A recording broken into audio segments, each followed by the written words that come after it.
ओम साईं राम। 10 दिसंबर 1910 सुबह की प्रार्थना के बाद मैंने अपने पुत्र को हमारे जाने के बारे में साईं महाराज से कभी भी कुछ नहीं बोलने के लिए कहा।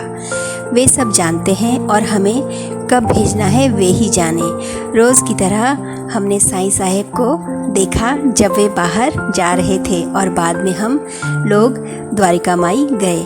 साईं साहब बहुत ही आनंदित थे और उन्होंने एक बालिका की पूर्व जन्म की कहानी सुनाई जो उनके साथ खेल रही थी। उन्होंने कहा वह एक कलाकार थी। उसके बाद वे बोले कि वे पहले कबीर थे और सूत काटते थे। बातचीत अत्यंत सुखद थी। दोपहर में वर्धा के श्रीधर परांजपे अपने साथ श्री पंडित, एक अन्य चिकित्सक और एक तीसरे सज्जन को लेकर आए। अहमदनगर के कनिष्ठ अधिकारी भी पटवर्धन भी उनके साथ थे।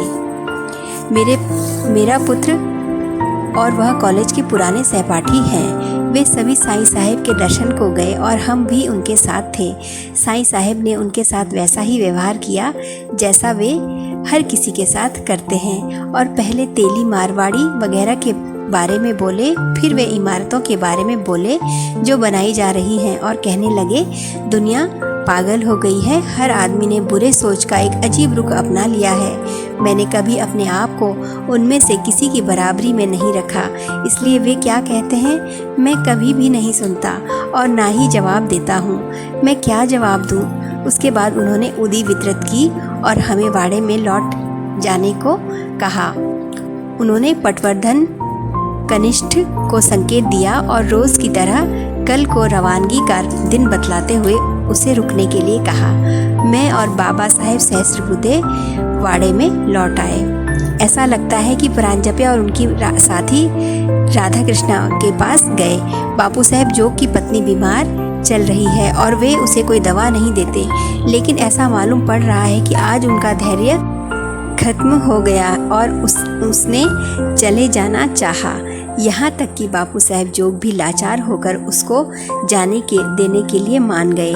साईं साहेब ने उसके स्वास्थ्य के बारे में और वह कब जा रही है कई बार ऐसी पूछताछ की, लेकिन शाम को बापू साहेब जोग ने औपचारिक रूप से जाकर साईं साहेब से आज्ञा लेने की बात की तो वह बोली कि अब वह पहले से ठीक महसूस कर रही है और वह अब नहीं जाना चाहती। हमें बहुत हैरानी हुई। सुबह प्रार्थना के बाद मैंने हाथ मुंह धोया और बम्बई के श्री हरिभाव दीक्षित और उनके कुछ अन्य साथी स्वर्गीय डॉक्टर आत्माराम पांडुरंग के पुत्र श्री तरखड़ और श्री महाजनी जो अकोला के अण्णा साहेब महाजनी के चचेरे भाई हैं के साथ रोज की तरह साईं साहेब के पास गए। आज की बातचीत महत्वपूर्ण थी और 2 घटनाओं के कारण उल्लेखनीय थी। साईं महाराज ने कहा कि वे एक कोने में बैठा करते थे और उन्होंने अपना शरीर का निचला हिस्सा एक तोते से बदलना चाहा। ये अदला बदली हुई और उन्हें इस बात का एहसास नहीं हुआ और 1 साल में उन्होंने 1 लाख रुपए गंवा दिए। फिर उन्होंने एक खम्भे के पास बैठना शुरू किया और तब एक विशाल सर्प जागा और वह बहुत क्रोधित था। वह ऊपर की ओर उछलता और ऊपर से नीचे की ओर भी गिरता था। फिर उन्होंने उस विषय को बदल दिया और कहा कि वे एक जगह गए और वहाँ का पाटिल उन्हें तब तक जाने नहीं देता जब तक कि वे एक बगीचा न लगाएं और उसमें से होता हुआ पैदल चलने के लिए एक पक्का मार्ग बनाएं। वे बोले कि उन्होंने दोनों काम पूरे किए। उसी समय कुछ लोग वहां आए। उस आदमी से वे बोले मेरे सिवाय तुम्हारी देखभाल करने वाला कोई नहीं है। फिर चारों ओर देखते हुए उन्होंने कहा कि वह उनकी संबंधी है और रोहिल्लों में ब्याही हुई है जो आदमियों को लूटते हैं। फिर वे कहने लगे कि दुनिया खराब है, लोग अब वैसे नहीं जैसे वे पहले होते थे। पहले वे शुद्ध आचरण वाले और विश्वसनीय होते थे, अब लोग एक दूसरे का विश्वास न करने वाले और किसी भी बात का गलत पक्ष समझने वाले हो गए हैं। और उसके बाद उन्होंने कुछ और भी कहा जो मैं समझ नहीं पाया। ये उनके पिता, दादा और फिर उनके पिता और दादा बनने के बारे में था।